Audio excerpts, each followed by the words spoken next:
بسم اللہ الرحمن الرحیم الرحمن علم القرآن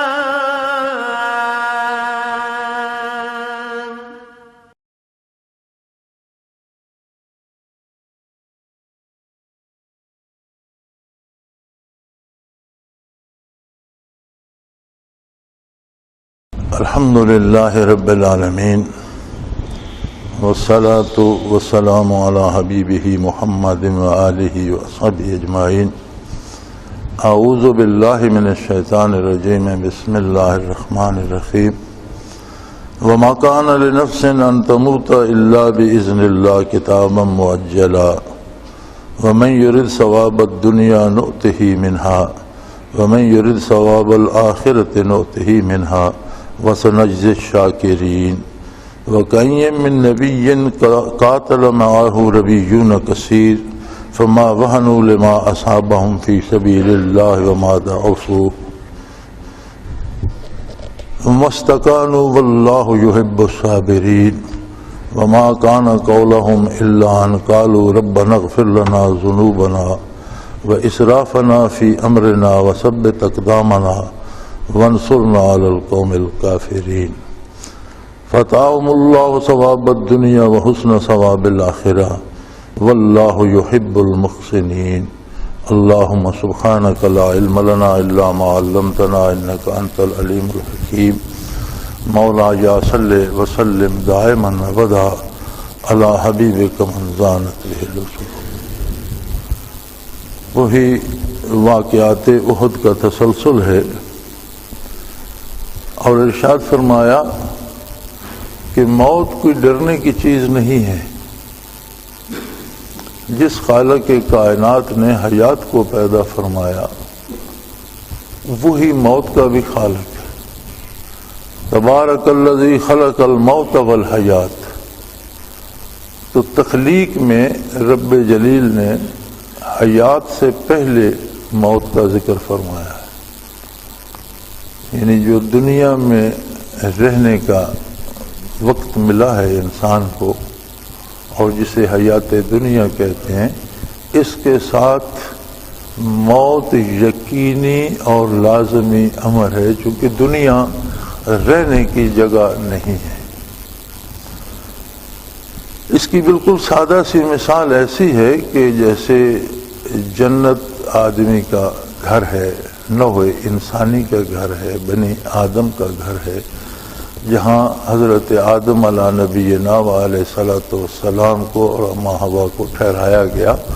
تو یہ انسانوں کے لیے اللہ کریم نے تخلیق فرمائی ہے جو اس کی بہترین تخلیق ہے. لیکن انسان کو چونکہ ایک خاص شعور دیا گیا کہ وہ عظمت باری کا ادراک کرے اور پھر اس ادراک کے طفیل فیصلہ کرے اپنے دل سے، اپنی ذات سے کہ یہ ذات ایسی ہے جس کی اطاعت کی جائے، جس کے سامنے سجدہ ریز ہوا جائے، جس سے امیدیں وابستہ کی جائیں، اور اس بات پہ اس کی عملی زندگی دلالت کرتی ہو کہ اس نے زندگی بھر یہ کوشش کی ہے کہ وہ اللہ کی اطاعت کرے. تو وہ دنیاوی زندگی نے تو ختم ہونا ہے، خود دنیا کی بھی ایک زندگی ہے، ایک روز ساری دنیا نے ختم ہو جانا.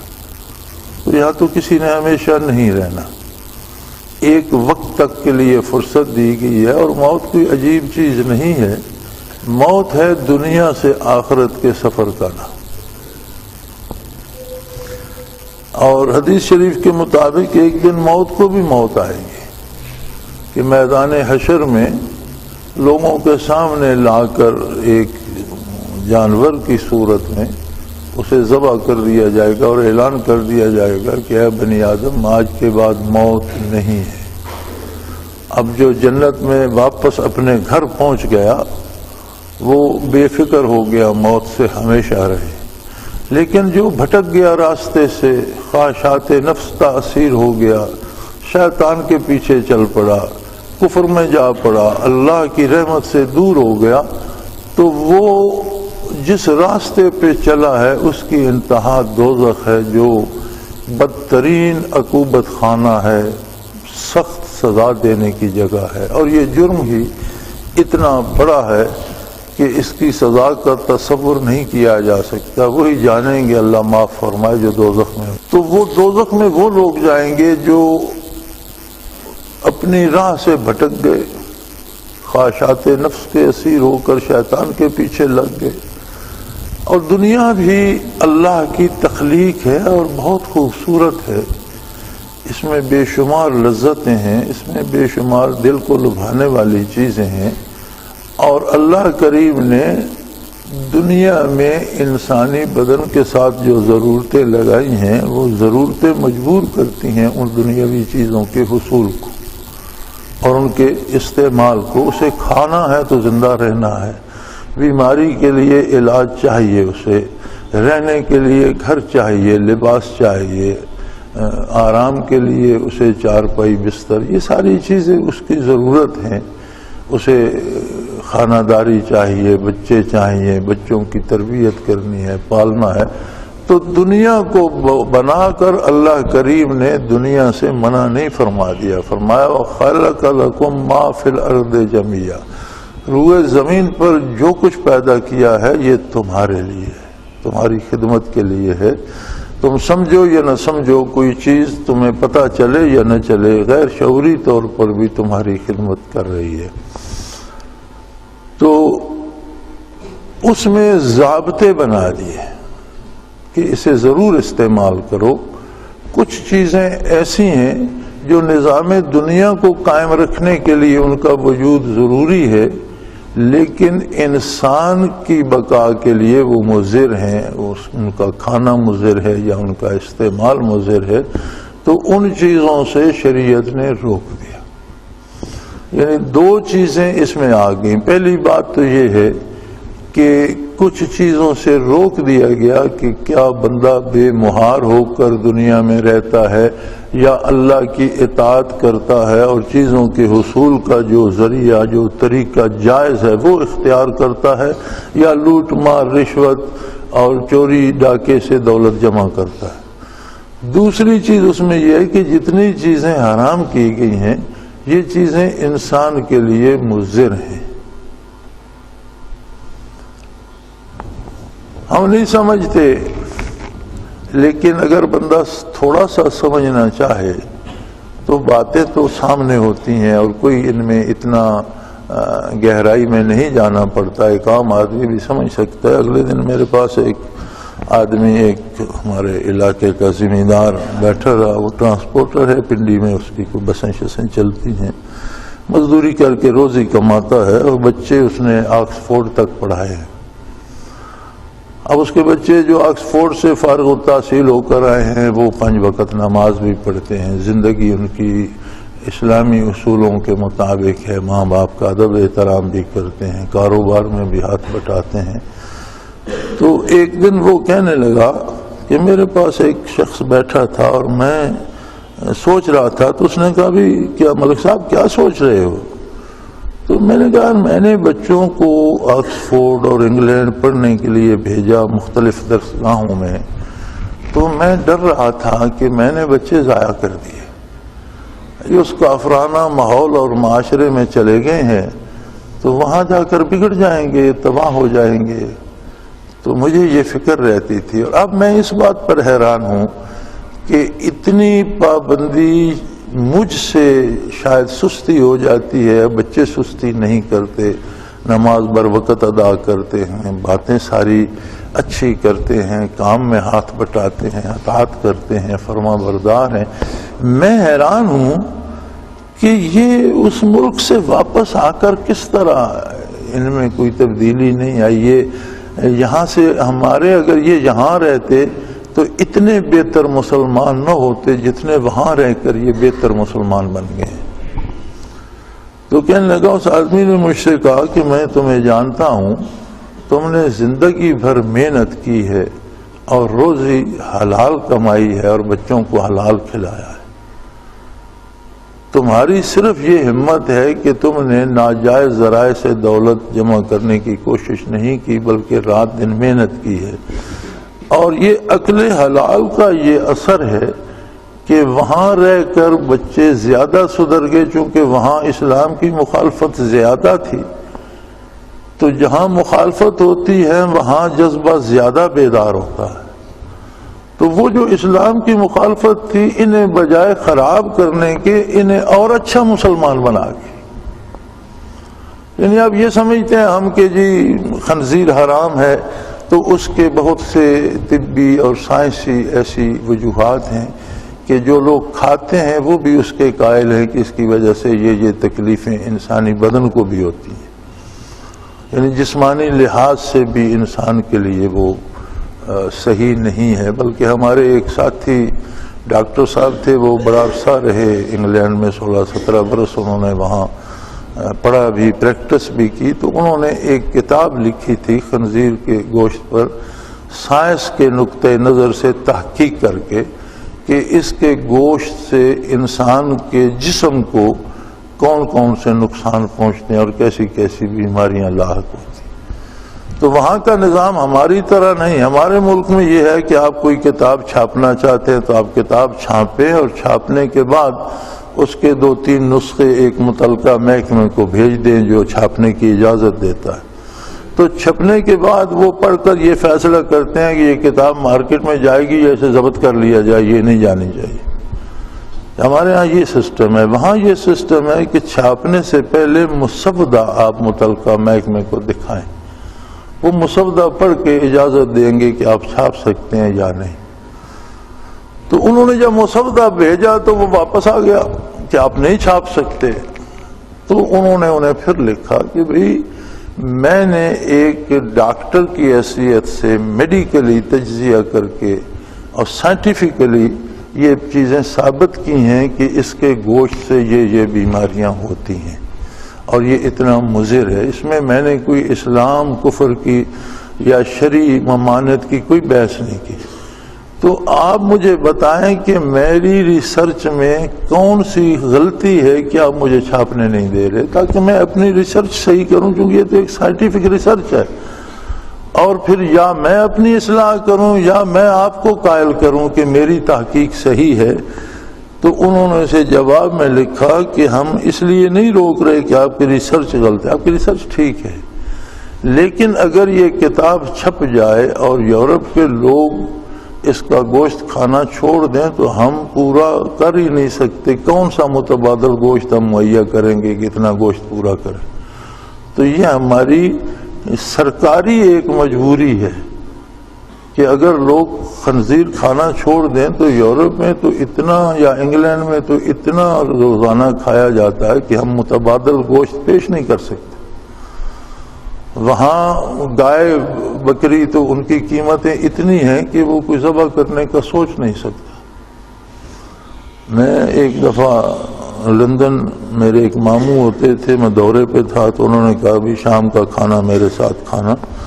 تو کچھ لوگ اور بھی کھانے میں شامل تھے، ان میں گجر خان کے حاجی صاحب تھے، وہ کہنے لگے کہ مجھے 28 سال ہو گئے برطانیہ میں رہتے ہوئے، تو میں نے گائے کا گوشت آج آپ کے ساتھ دعوت میں کھایا ہے۔ یعنی اتنا کم یاب ہے کہ بیمار یا اس طرح کی گائے آپ ذبح نہیں کر سکتے، صحت مند گائے جو ہے اس کی قیمت اتنی ہے کہ آپ اس کا گوشت بیچ کر پوری نہیں کر سکتے۔ تو اگر وہ ذبح کرتے ہیں تو اتنی مہنگی ہے کہ ہر آدمی پھر اسے خرید نہیں سکتا۔ تو کہنے لگے مجھے 28 برس ہو گئے، میں یہاں رہتا ہوں، یہاں کا شہری بن چکا ہوں، یہاں میرا گھر ہے، لیکن یہاں میں نے گائے کا گوشت آج پہلی بار کھایا کہ میں افورڈ نہیں کر سکتا۔ تو حکومت نے کہا کہ اگر لوگ یہ کھانا چھوڑ دیں تو ہم متبادل گوشت کا انتظام نہیں کر سکتے، لہذا آپ کی کتاب برطانیہ میں نہیں چھپے گی۔ تو یہ تو چیزیں سامنے ہیں کہ شراب کے اثرات برے صحت پر اور اس پر مالی حیثیت پر کیا پڑتے ہیں، یا حرام چیزیں کھانے سے فزیکلی یا جسمانی طور پر جو نقصان ہوتا ہے وہ سامنے ہے۔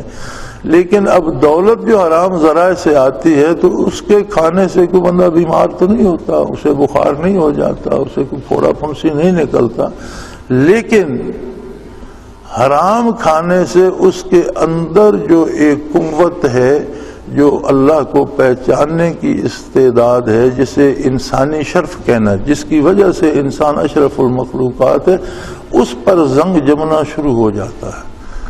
اور جن بچوں کو حرام کی غذا دے کر والدین پالتے ہیں، جب والدین بوڑھے اور وہ جوان ہوتے ہیں تو پھر وہ انہیں دھکے دیتے ہیں، گھروں سے نکال دیتے ہیں، عزت نہیں کرتے، بات نہیں سنتے، بات نہیں مانتے، جس کا آج ہمیں اکثر شکایت ہوتی ہے، جی اولاد بات نہیں مانتی۔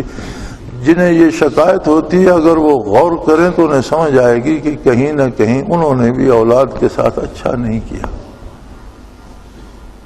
تو شریعت نے جو چیزیں بھی حرام کی ہیں ان میں دونوں طرح کی خرابی ہے کہ وہ مادی طور پر بھی نقصان پہنچاتی ہیں اور روحانی طور پر بھی، اور ایک چیز ایسی ہے جو مادی طور پر نقصان نہ بھی پہنچائے، روحانی نقصان کرے تو اس سے زیادہ بری ہے۔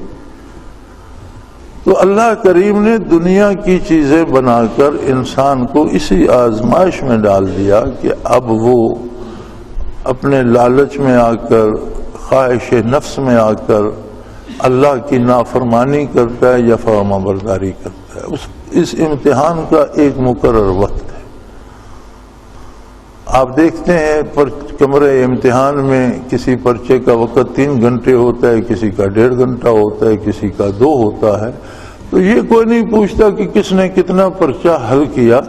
جب وہ وقت پورا ہوتا ہے تو وہ کہتے ہیں جی قلم رکھ دو، پرچے جمع کرا دو، کسی نے لکھا ہے یا نہیں لکھا، غلط لکھا ہے یا صحیح، وقت پورا ہو گیا، پرچے جمع۔ موت وہی بات ہے کہ کمرے امتحان میں وقت پورا ہو گیا، پرچے جمع کرا دو، جاؤ گھر۔ اب بندے کو گھر واپس جانا ہے، اب گھر جانے کے لیے اس نے کون سا راستہ چنا ہے؟ وہ سیدھا گھر واپس جائے گا یا کسی جنگل میں بھٹک جائے گا؟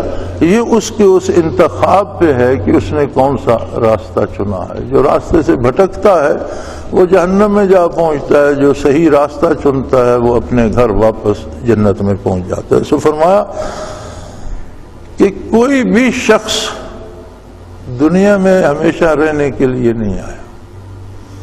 ہر متنفس کے لیے ایک مدت معین ہے، ایک مہلت مقرر ہے، اس مہلت کے پورا ہونے پر اسے موت آئے گی۔ وہ بیمار ہو یا صحت مند ہو، وہ چلتے چلتے مر جائے یا بیمار ہو کے مر جائے، وہ میدان کارزار میں کام آ جائے یا گھر بیٹھا مر جائے، تو موت کوئی ڈرنے کی شے نہیں ہے۔ ڈرا اس چیز سے جاتا ہے جس سے بچا جا سکے کہ یہاں خطرہ ہے، میں بچ کر ادھر سے نکل جاؤں۔ یہ تو ایک دروازہ ہے جس سے زندگی کے مسافر کو گزرنا ہے، اور اس کے اوقات معین ہیں۔ لہذا اللہ کی اطاعت کے لیے یا نبی علیہ الصلوۃ والسلام کی معیت کے لیے راہ جہاد میں نکلتے ہوئے موت کا خوف رکھنا کوئی یہ سمجھ میں آنے والی بات نہیں ہے۔ اس لیے فرمایا وَمَا كَانَ لِنَفْسٍ أَن تَمُوتَ إِلَّا بِإِذْنِ اللَّهِ، کوئی بھی اللہ کے اذن کے بغیر نہیں مرتا۔ ہر متنفس کی موت جب آتی ہے تو اللہ کریم اس پہ موت وارد کرتے ہیں۔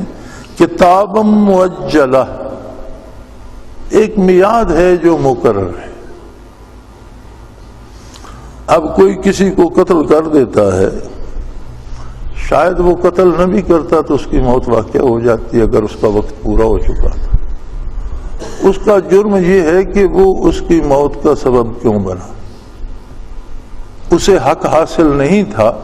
یعنی زندگی جو دے سکتا ہے اسے لینے کا حق حاصل، جو دے نہیں سکتا وہ لے بھی نہیں سکتا۔ تو اگر کوئی ظلمن قتل کرتا ہے تو یہ نہیں کہ اس نے اللہ کی تقدیر بدل دی، اگر یہ اسے قتل نہ کرتا تو عین ممکن ہے اسی وقت وہ کسی عارضہ قلب سے مر جاتا، کسی حادثے میں مر جاتا، بغیر کسی حادثے کے مر جاتا۔ اس نے قتل کر کے اس جرم کا ارتکاب کیا کہ اللہ کی دی ہوئی ایک نعمت کو اس نے یہ ضائع کرنے کا سبب کیوں بنا، اس نے یہ جرت کیوں کی، اس نے عظمت باری کو للکارا، اس کے نظام میں دخل دیا۔ سو فرمایا موت تو ایک معین وقت ہے، اصل بات یہ ہے کہ زندگی اور موت کی بحث سے ہٹ کر دیکھنا یہ چاہیے وَمَن يُرِدْ ثَوَابَ الدُّنْيَا نُؤْتِهِ مِنْهَا، کہ زندگی جب آپ کو ملی تو یہ ایک ایک سانس ہم ایک سرمایہ خرچ کر رہے ہیں. ہمارے پاس ایک دولت ہے، دل کی ہر دھڑکن ایک دولت ہے، ایک سکہ ہے جسے ہم خرچ کر رہے ہیں، اور ہمارے پاس گنتی کی دھڑکنیں ہیں، وہ کروڑوں کی تعداد میں ہوں، اربوں اور کھربوں کی تعداد میں ہوں. شکم مادر میں دل دھڑکنا شروع کرتا ہے اور موت تک دھڑکتا رہتا ہے. کسی لمحے اس کی دھڑکن بند نہیں ہوتی، اور جب دھڑکن بند ہوتی ہے وہ لمحہ موت کا لمحہ ہوتا ہے، زندگی ختم ہو جاتی.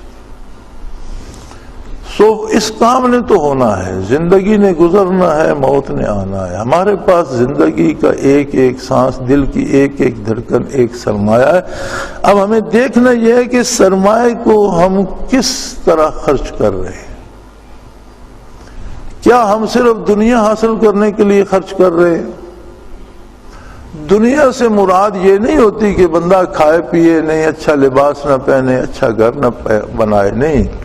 چیز تو دنیا از خدا غافل بدن، نیک معاشو نکراؤ فرزند و زن. شادی کرنا، بچے ہونا، گھر بنانا، اچھا کھانا، اچھا پہننا، یہ دنیا نہیں ہے. دنیا یہ ہے کہ ان لذات میں کھو کر اللہ کو بھول جائے. اگر کوئی اللہ کو یاد کرتا ہے، عبادت کے وقت عبادت کرتا ہے، محنت کے وقت محنت کرتا ہے، حلال روزی کماتا ہے، اچھا کھاتا ہے، اچھا پہنتا ہے، جیسی اللہ نے اسے حیثیت دی ہے اس کے مطابق رہتا ہے، تو یہ دنیا نہیں ہے، یہ سارا دین ہے. اطاعت الہی میں جو کام کیا جاتا ہے وہ سارا دین ہے، اس پہ ثواب ملتا ہے، اس پہ اجر ملتا ہے اللہ کی طرف سے. لیکن اللہ کریم کو بھول کر نفس کے پیچھے لگ جانا، شیطان کے پیچھے لگ جانا، لوٹ کھسوٹ، افراتفری، فساد پیدا کرنا، دوسروں کے حقوق چھیننا اور ضائع کرنا، یہ دنیا ہے. تو سو فرمایا جو اس میں لگ جاتا ہے اور میری عظمت کو بھول جاتا ہے تو میں پھر اسے آخرت میں کچھ نہیں دیتا، چونکہ وہ آخرت کے لیے کرتا نہیں ہے. دنیا کے لیے جو محنت وہ کرتا ہے، نوتے ہی میں نہ کچھ دنیا کا اس کو دے دیتے ہیں. وَمَن يُرِدْ ثَوَابَ الْآخِرَةِ نُؤْتِهِ مِنْهَا، لیکن جو کام آخرت کی نیت سے کرتا ہے دنیا اسے بھی ملتی ہے. حلال مزدوری کرتا ہے، معاوضہ اسے بھی ملتا ہے. محنت کرتا ہے، کاشتکاری کرتا ہے، اسے بھی معاوضہ ملتا ہے. تجارت کرتا ہے، وہ بھی لیکن اس کا مقصد محض دنیا داری نہیں ہوتا. وہ تجارت میں، مزدوری میں، ملازمت میں، کھیتی باڑی میں اللہ کی اطاعت کا خیال رکھتا ہے اور شریعت سے متجاوز نہیں ہوتا. تو دنیا تو ملتی ہی ملتی ہے، اس کے ساتھ اسے آخرت بھی مل جاتی ہے. یعنی انہی امور پر اگر وہ اپنی خواہش نفس کو مسلط کر لیتا ہے، شیطان کے پیچھے چل پڑتا ہے، تو دنیا میں تو اللہ اسے بھی بھوکا نہیں مارتا، روزی بھی دیتا ہے، اولاد بھی دیتا ہے، اقتدار بھی دے دیتا ہے، حکومت و سلطنت بھی دے دیتا ہے. جتنا کچھ دیتا ہے اتنے کچھ کا حساب لے گا کہ میری عطا کو دیکھو اور اپنی اطاعت کو دیکھو، میں نے کیا کیا، تم نے کیا کیا، اور حساب کریں. اور خوش نصیب ہیں وہ کہ جو ان اوقات کو صرف کرتے ہوئے اللہ کے حکم پہ نظر رکھتے ہیں، اللہ کے نبی صلی اللہ علیہ وسلم کی اطاعت کرتے ہیں، تو دنیا بھی ملتی ہے اور ساتھ آخرت بھی ملتی ہے، جو ابدی زندگی ہے جہاں موت کا کوئی تصور نہیں. وَسَنَجْزِ الشَّاكِرِينَ، اور جو بھی شکر گزار بندے ہوں گے، یعنی شکر کا مفہوم یہ ہے کہ اللہ کی اطاعت کی جائے، اللہ کے نبی کی اطاعت کی جائے اور خلوص دل سے کی جائے، یہ شکر ہے. رسم پوری نہ کی جائے، لوگوں کو دکھانے کے لیے نہ کی جائے، خلوص دل سے اور پہچان کر کی جائے کہ واقعی یہ ہستی اللہ کا رسول ہے اور جو کچھ یہ مجھے بتا رہا ہے یہ اسے اللہ کریم نے بتایا ہے، یہ اللہ کی باتیں مجھے سنا رہا ہے، اپنی بات اس میں نہیں داخل کر رہا، اور پورے خلوص سے اس پہ عمل کیا جائے تو وہ بندہ اللہ کا شکر گزار بندہ ہے. اور فرمایا ایسے لوگوں وَسَنَجْزِ، ہم اجر دیں گے شکر گزاروں کو. اب یہ جو ہم کا لفظ ہے اللہ کی طرف سے، اس کا مطلب یہ ہے کہ ان کا شکر یا ان کی اطاعت ان کی حیثیت کے مطابق ہوگی، بندے کی اطاعت بندے کی حیثیت کے مطابق ہوگی، لیکن جو انعام اللہ کریم فرماتے ہیں وہ دیں گے، وہ اللہ اپنی عظمت اپنی شان کے مطابق دیں گے، لہذا اس کے بارے آپ اندازہ نہیں کر سکتے کہ وہ کتنے انعامات دے گا اور کتنا اسے نوازے گا۔ پھر یہ کوئی نئی بات نہیں ہے کہ اگر مسلمانوں کو نبی کریم صلی اللہ علیہ وسلم کے ہمراہ جہاد کرنا پڑا تو یہ پہلی دفعہ دنیا میں نہیں ہو رہا۔ وَكَأَيٍّ مِّن نَّبِيٍّ قَاتَلَ، کتنے بے شمار نبی اور رسول گزرے ہیں اور انہیں بھی جہاد کیے ہیں، انہیں جہاد کے منزل سے گزرنا پڑا ہے۔ مَعَهُ رَبِيُّونَ كَثِيرٌ، اور ان کے ساتھ اللہ کے نیک بندوں نے، اللہ کے اطاعت گزار بندوں نے اور انبیاء کے فرما بردار بندوں نے بھی جان کی بازی لگائی، جہاد کیے، قتال کیا، شہید ہوئے، زخمی ہوئے۔ یہ سارا جو کچھ تمہیں پیش آ رہا ہے یہ سارا تاریخ بھری پڑی ہے اقوام عالم کی، جہاں ظالم و جابر لوگوں نے لوگوں کا قتل عام کیا، وہاں جبر اور ظلم کو روکنے کے لیے اللہ کے نبی میدان میں آئے، انبیاء نے جہاد کیا اور ظلم کو جبر کو روک کر اللہ کے بندوں کو عدل و انصاف اور امن اور انہیں امن و امان نصیب ہوا اور ان کے لیے وہ محنت کی، اور اس میں بہت سے لوگ قتل ہوئے، شہید ہوئے، زخمی ہوئے۔ فما وهنوا لما اصابهم في سبيل اللہ، اللہ کے بندوں نے اللہ کی راہ میں جو دکھ آتے ہیں ان سے کبھی ہمت نہیں آئی۔ اللہ کی راہ میں اگر کوئی تکلیف آتی ہے، مشکل آتی ہے تو وہ اس سے ہمت نہیں ہارتے، وہ جانتے ہیں کہ اللہ ہمارے ساتھ ہے اور کامیابی ہماری ہے، اور مومن کی دونوں طرح کامیابی ہے، وہ قتل ہو جائے تو شہید ہو گیا، اپنی منزل پا گیا، کامیاب ہو گیا، فاتح ہوتا ہے تو غازی ہو گیا، دنیا میں بھی اسے عزت و عظمت اور آخرت میں بھی عظمت اس کے حصے میں آئی اور فتح بھی نصیب ہو گئی۔ جو ہار کا اور شکست کا لفظ ہے یہ اسلام اور مسلمان کے ساتھ ہے ہی نہیں، وہ دونوں صورتوں میں جیت جاتا ہے۔ لہذا ان لوگوں نے نہ تو ان مصائب کی وجہ سے ہمت ہاری اور نہ کمزوری دکھائی۔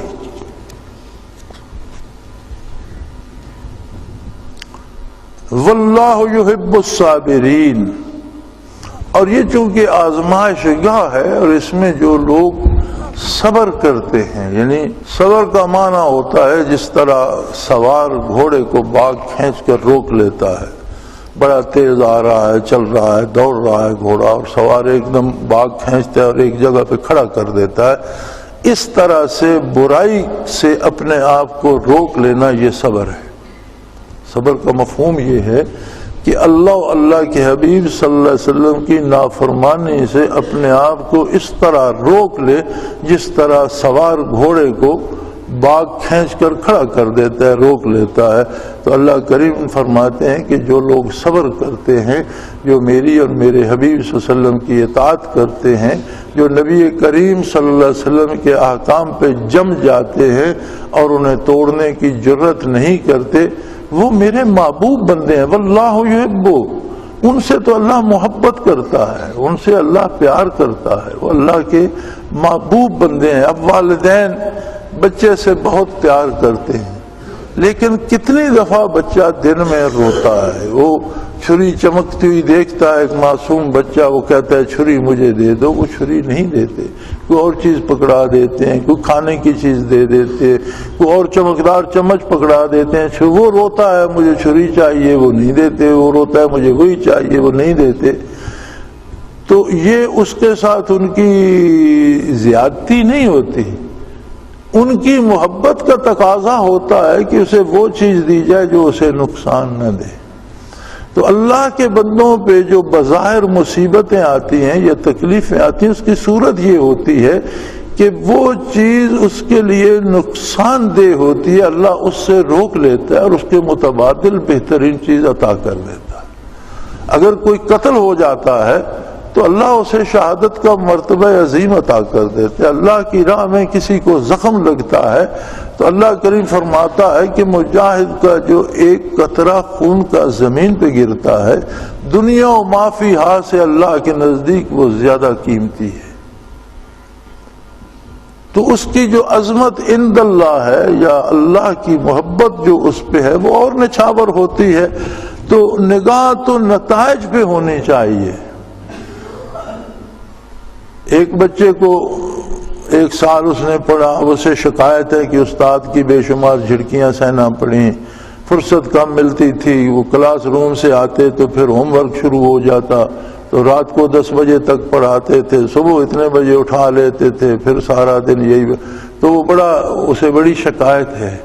لیکن اسے اس شکایت پہ نظر نہیں کرنی چاہیے، اسے نظر اپنے رزلٹ پہ کرنی چاہیے کہ وہ A+ میں یا بڑا اچھا گریڈ لے کر یا 99%، 98%، 95% نمبر لے کر پاس ہو گیا. تو وہ اس کا لمحہ کامیابی کا جو ہے وہ یہ سارے غم غلط کر دیتے ہیں، اسے وہ سارا بھول جاتا ہے، بلکہ وہ احسان مانتا ہے کہ بھئی شکر ہے میں اگر مجھ پہ تو ہوتا تو میں سستی اور کوتاہی کرتا، یہ اساتذہ کا احسان ہے مجھ پر کہ مجھ سے زبردستی محنت کراتے رہے اور آج میں اس کامیابی سے ہمکنار ہوا. تو زندگی کی روش مومن کی ایسی ہے کہ اس پہ جو شدائد آتے ہیں یا زخمی ہوتا ہے، شہید ہوتا ہے، جہاد کرتا ہے، یا کبھی بیماری آ جاتی ہے، افلاس آ جاتا ہے، تو یہ اللہ کی طرف سے اس کی بلندی درجات اور اس کی خطاؤں کی معافی کا ذریعہ بن جاتا ہے. نبی کریم صلی اللہ علیہ وسلم کا ارشاد عالی ہے کہ مومن کے پاؤں میں کوئی ذرا سا کانٹا بھی چبھے تو اس کے تو فعل بھی کتنے گناہ معاف فرما دیے جاتے ہیں کہ اسے ایذا ہوئی ہے. تو فرمایا اس سے نہیں ڈرتے رہو کہ موت آ جائے گی، جو نتائج ہیں اس پہ نظر رکھو کہ موت آئے گی تو نتیجہ کیا ہوگا، مجھے کہاں جانا ہے. جب نظر نتائج پہ ہوگی تو راستے کے جو خطرات یا مشکلات ہیں ان کی اہمیت کم ہو جائے گی. وَمَا كَانَ قَوْلُهُمْ إِلَّا أَن قَالُوا رَبَّنَا اغْفِرْ لَنَا ذُنُوبَنَا. اب ایسے بندے جنہوں نے انبیاء علیہ السلام کی رفاقت کا حق ادا کیا، ان کی ہمراہی میں جہاد کیا، شہید ہو گئے، وطن سے دور شہید ہو گئے، گھر والوں سے دور شہید ہو گئے، ماں باپ بیوی بچوں سے بچھڑ کر غریب الوطنی میں شہید ہو کر دفن ہو گئے. تو اس غریب الوطنی میں ان شدائد میں انہوں نے اللہ سے کیا بات کی؟ فرماتے ہیں اللہ کریم کہ وہ جو مجھ سے بات کرتے تھے وہ یہ ہوتی تھی، قالوا ربنا اغفر لنا ذنوبنا. یا اللہ ہم کوشش کر رہے ہیں تیری اطاعت کی، جان کی بازی لگا دی، لیکن اس کے باوجود تیری بارگاہ بہت عظیم ہے، ہماری قربانی بہت چھوٹی سی. ایک انسان کی حیثیت کیا ہے؟ آدمی اگر کائنات کو دیکھے اور اپنے آپ کو 1 لکھنا چاہے تو وہ اشاریہ لگا کر 0 لگانے شروع کر دے تو اس کی 100 سال بھی عمر ہو، ساری عمر 0 لکھتا رہے گا، 1 لکھنے کی باری نہیں آئے گی.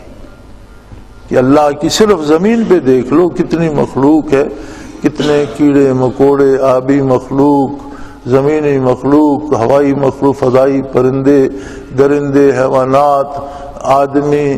تو اس سارے کو اگر آپ جمع کرنا چاہیں اور اس میں اپنی ایک حیثیت کہ میں بھی ایک ہوں، یا آدم علیہ السلام سے قیامت تک آنے والے صرف انسانوں میں اپنے کو 1 لکھنا چاہیں تو اشاریہ لگا کر آپ 0 لکھنا شروع کر دیں، زندگی بھر 1 لکھنے کی باری نہیں آئے گی، انسان 0 ہی رہے گا، اس کی کوئی حیثیت نہیں بنتی. اللہ کی مخلوق میں کس شمار میں آتا ہے وہ؟ اس نے اگر جان دے بھی دی تو دیا کیا؟ جان بھی وہی تھی جو اللہ نے دی، وجود نے زخم کھائے تو وجود بھی وہی تھا جو اس نے دیا. تو اس نے دیا کیا؟ پھر وہ میرے محبوب بندے جو سب کچھ میری راہ میں لٹا دیتے ہیں، وہ یہ نہیں کہتے کہ ہم بڑے تھرے دار بن گئے، وہ کہتے یا اللہ پھر بھی ہم سے جو کمی رہ گئی ہے، کوئی ہمارا خیال بھٹک گیا ہو، کوئی ہم سے عملی کوتاہی ہو گئی تو یا اللہ ہمارے وہ گناہ معاف کر دینا. کہ تیری بارگاہ عالی ہے اور جو تحفہ ہم پیش کریں اس کی کوئی حیثیت نہیں ہے۔ اب کوئی کسان کسی بادشاہ کے دربار میں ایک ککڑی یا ایک کھیرا لے کے جائے، جی میں بادشاہ کو تحفہ پیش کر رہا ہوں، تو سلطنت کے مقابلے میں اسے کھیرے کی حیثیت کیا ہوگی؟ جو پیش ہم اپنا کردار کرتے ہیں ہزاروں قربانیوں کے باوجود، اس کی مثال اس کھیرے کی بھی نہیں بنتی جو ایک کسان کسی بادشاہ کو دیتا ہے۔ اللہ کی بارگاہ میں اس کی حیثیت نہ ہونے کے برابر ہے۔ تو فرمایا سب کچھ نچھاور کر کے انہوں نے مجھ سے بات یہ کی کہ اے ہمارے پروردگار، تو ہمارا رب ہے، ہر چیز تو نے ہمیں عطا کی ہے، یہ جرت رندانہ بھی تو نے عطا کی کہ ہم نے تیرے راستے میں سر کٹا دیا، یہ بھی تیری عطا ہے۔ اب سر کٹانے میں اگر کوئی کوتاہی ہو گئی ہے، اگر خنجر برداشت کرنے میں ہمارے منہ سے نکل گئی ہے، تو ہم انسان تھے، بشری کمزوریاں تھیں، ایسی باتوں کو اللہ معاف کر دینا کہ ہم حق ادا نہ کر سکے۔ وَإِسْرَافَنَا فِي أَمْرِنَا، ہم نے امور میں حد سے کہیں تجاوز کر لیا، حق کی اطاعت ادا نہ کر سکے، اور یہ بالکل ممکن ہے کہ ہم سے یہ غلطی ہو گئی ہو تو اسے بھی معاف کر دینا۔ وَثَبِّتْ أَقْدَامَنَا، اور یا اللہ ہمیں وہ ثابت قدمی عطا فرما کہ دنیا کا کوئی دکھ ہمیں تیری بارگاہ سے ہمارے پائے ثبات میں لغزش پیدا نہ کر سکے، ہمیں جم کر کھڑا رہنے کی توفیق عطا فرما۔ وَانصُرْنَا عَلَى الْقَوْمِ الْكَافِرِينَ، اور کبھی ہمیں کافروں کے ماتحت نہ کرنا، ہمیں کافروں پہ فاتح رکھ، غالب رکھ، ہمیں کفر کے تابع نہ کرنا۔ یہ تیری بہت بڑی سزا ہے جو دنیا میں مسلط ہو جاتی ہے کہ بندے مومن کو کفر کے تابع رہنا پڑے، یہ بہت بڑا عذاب ہے، یہ کسی بڑے جرم کی سزا ہے، کسی بہت بڑی گستاخی کی سزا ہے کہ وہ آزادی سے عبادت نہ کر سکے، آزادی سے حلال نہ کھا سکے، آزادی سے اپنے رہنے کے قواعد و ضوابط نہ بنا سکے، کسی بے دین کسی کافر کے تابع ہو جائے اور اس کی مرضی سے اسے کھانا پڑے، اس کی مرضی سے اسے زندگی کے ضابطے بنانے پڑیں۔ یا اللہ یہ بڑی بدتر، اس سے ہمیں محفوظ رکھ۔ تو سارا کچھ نچھاور کر کے اللہ کے بندوں میں غرور پیدا نہیں ہوتا کہ میں بہت بڑا بندہ ہوں، میں بڑا پاکیزہ ہوں، میرے پاؤں چومو، میرے گھٹنے چومو، مجھے بہت بڑا سمجھو، نہیں۔ سب کچھ نچھاور کر کے ان میں اور عز و نیاز آ جاتا ہے کہ یا اللہ یہ جو کچھ میں نے دیا ہے پلے سے تو دیا کچھ نہیں، میرا تو تھا کچھ نہیں، تو رب ہے، تو دینے والا ہے، تو نے دیا، تو نے واپس قبول کر لیا، اور تو کتنا کریم ہے کہ خود دے کر خود لے رہا ہے اور اس پر مجھے درجے دے رہا ہے کہ تو نے یہ میری راہ میں قربان کر دیا۔ یہ سب کچھ چھن تو کافر سے بھی جاتا ہے، جو نہیں مانتا کیا دولت اس کے ساتھ دفن ہو جاتی ہے، جو نہیں مانتا کیا دنیاوی عہدے اس کے ساتھ جاتے ہیں، جو نہیں مانتا کیا حکومت و سلطنت اس کے ساتھ جاتی ہے، وہ بھی مر کر ایک میت بن جاتا ہے، ایک لاش بن جاتا ہے، اور وہ بھی مٹی میں مل جاتا ہے، چھوڑ تو وہ بھی جاتا ہے۔ میں نے تیری راہ میں اگر کچھ چھوڑا تو میں نے کوئی جرت بہادری، یہ تیرا احسان تھا، تو نے مجھے نعمتیں دی اور اپنی دی ہوئی نعمتیں اپنی راہ میں قبول کر کے مجھے عظمتیں عطا، یہ تیرا کتنا بڑا احسان۔ اس لینے دینے میں بتقاضائے بشریت مجھ سے کوتاہی ہو سکتی ہے، مجھ سے غلطی ہو سکتی ہے، میری وہ غلطی ہم معاف کر دیں۔ کوئی لغزش ہوئی ہے اس سے درگزر فرما، اور ایک مہربانی فرما، جب تک دنیا میں رہنا ہے مجھے کافروں کے تابع نہ کر۔ وَانصُرْنَا عَلَى الْقَوْمِ الْكَافِرِينَ، کافروں پر مجھے فاتح رکھنا، کافروں سے کفر سے مغلوب نہ کرنا مجھے، کہ مومن کے لیے کافر کے تابع رہنا دنیا کا بدترین عذاب ہے۔ نسلیں بگڑ جاتی ہیں، تعلیمی نصاب تباہ ہو جاتے ہیں، اخلاقیات تباہ ہو جاتے ہیں، اور جب یہ سب کچھ بگڑتا ہے تو زد ایمانیات پہ پڑتی ہے، ایمان تباہ ہو جاتا ہے۔ تو یا اللہ دنیا کے اس عذاب سے مجھے محفوظ رکھ، ہماری بد نصیبی تو یہ ہے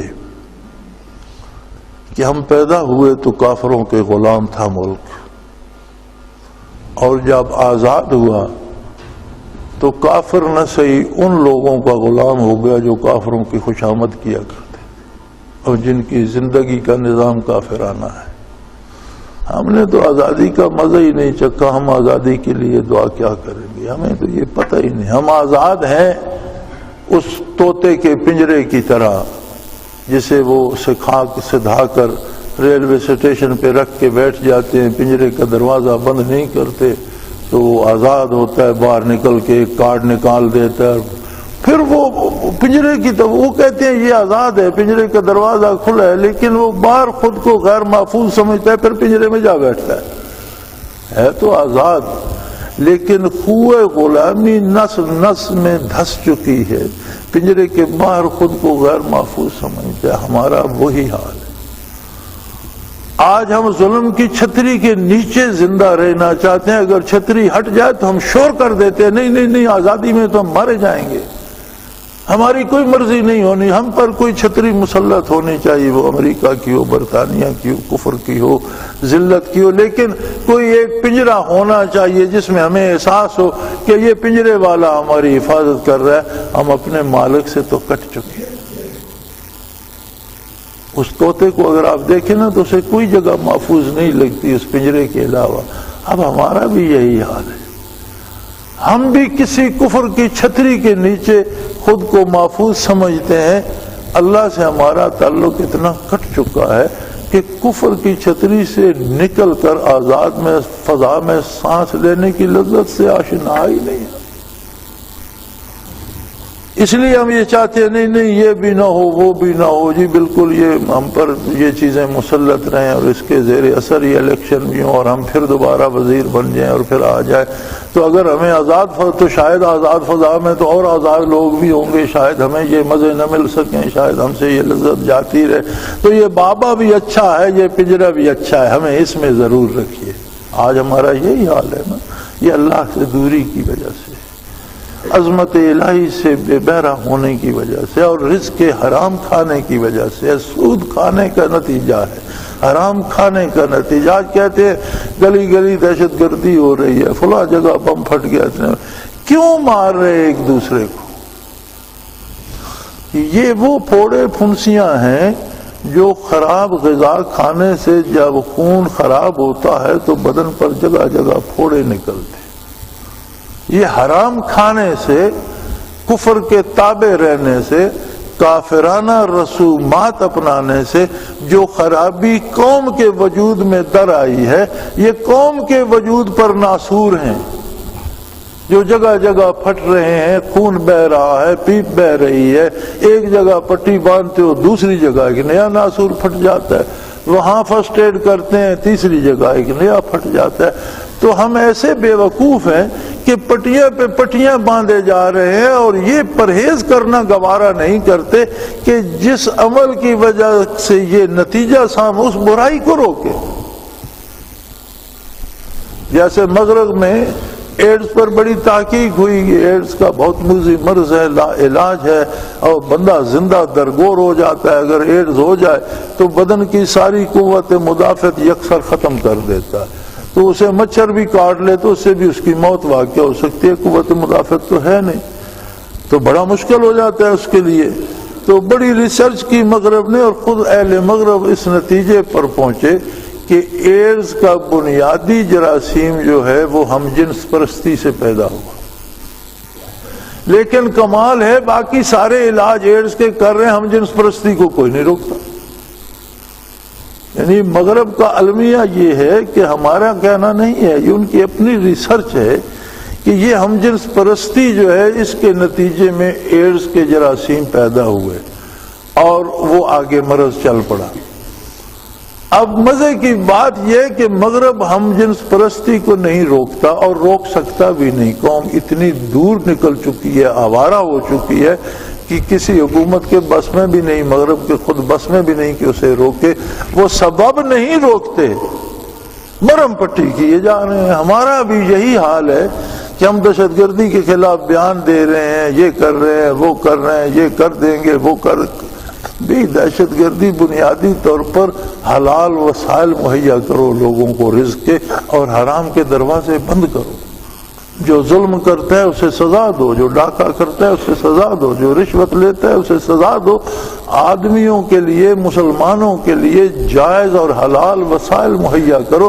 حلال کھائیں گے تو ان میں خوف خدا پیدا ہوگا اور اتباع شریعت پیدا ہوگا، امن ہوگا۔ عدل ہوگا تو امن ہوگا، عدل نہیں ہوگا تو امن کا تصور بہت۔ اور ظلم سے ظلم کو مٹانا تو ایسے ہی ہے کہ وہ جیسے وسار انصاری نے کہا تھا کہ نئے دستور ہے نئے زمانے کے لیے، نئے دستور ہیں نئے زمانے کے لیے۔ آگ ہی لائی گئی آگ بجھانے کے لیے، پہلے آگ لگی اس پر آپ اور آگ برسا رہے ہیں کہ یہ بجھ جائے گی، وہ بجھے گی تو نہیں، مزید بھڑکے گی۔ پہلے ظلم ہو رہا ہے اس پر آپ اور ظلم کر رہے ہیں تو ظلم بڑھے گا، ظلم مٹے گا تو نہیں۔ ظلم عدل سے مٹتا ہے۔ اللہ کریم ہمیں یہ سمجھنے کی توفیق دے اور اس پر عمل کی توفیق دے، اور ہمیں اس بدترین عذاب سے جس کے لیے اللہ کے سارے بندے، پہلے نبی اور ان کے جانثار اور شہداء اور غازی دعا کرتے گئے کہ وانصرنا علی القوم الکافرین، یا اللہ کفر کا ہم پر غلبہ نہ ہو، زندگی میں یہ عذاب ہم پر نہ آئے، ہم کفر سے مغلوب نہ ہوں، بلکہ کافرانہ نظریات پر، کافرانہ کردار پر ہم غالب ہو کر رہیں، اس کے مغلوب نہ ہوں۔ اللہ کریم ہمیں ان باتوں سے پناہ دے۔ وآخر دعوانا الحمدللہ رب العالمین۔ اللہ اللہ اللہ اللہ اللہ اللہ اللہ اللہ۔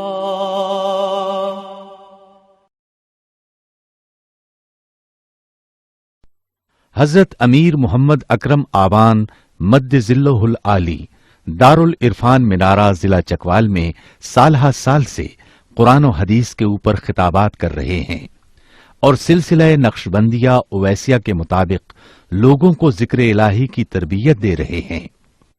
وہ قرآن پاک کی تفسیر ترتیب وار بیان کر رہے ہیں۔ تفسیر قرآن کو وہ موجودہ ملکی اور بین الاقوامی حالات کے مطابق بیان کرتے ہیں۔ موٹر وے سے کلر کہار کے انٹرچینج سے نکلتے ہوئے، کلر کہار کی جھیل سے ہوتے ہوئے، میانی، بوچھال اور نور پور سے گزرتے ہوئے دارالعرفان منارہ پہنچ سکتے ہیں۔ حضرت امیر محمد اکرم آبان نے بچیوں اور بچوں کی دینی اور دنیاوی تعلیم کے لیے سقارہ اکیڈمی کے نام سے ایک درسگاہ بھی قائم کی ہے، جس کا افتتاح ملک پاکستان کے صدر جنرل محمد ضیاء الحق نے اپنے دست مبارک سے کیا تھا۔ وہ تمام احباب جو اسلام کی طلب رکھتے ہیں ان سے گزارش ہے کہ دارالعرفان منارہ ضلع چکوال میں امیر محمد اکرم آبان صاحب کے خطابات سے مستفید ہوں۔ وہ ہر جمعے کو نماز سے پہلے بیان فرماتے ہیں۔ ہر ماہ کی پہلی اتوار کو ماہانہ اجتماع ہوتا ہے جس میں آپ خصوصی خطاب فرماتے ہیں اور پاکستان کے چاروں صوبوں سے احباب اس اجتماع میں شرکت کرتے ہیں۔ اس کے علاوہ یہاں سال میں 2 مرکزی اجتماعات بھی ہوتے ہیں، ایک رمضان المبارک میں اعتکاف کا اجتماع اور دوسرا جولائی اور اگست میں 40 دن کا اجتماع ہوتا ہے جس میں روحانی تربیت کی جاتی ہے۔ اپنا خون سیماب دے کر اتنا ہم کر جائیں گے، نام آقا کا چمن میں پھر رقم کر جائیں گے۔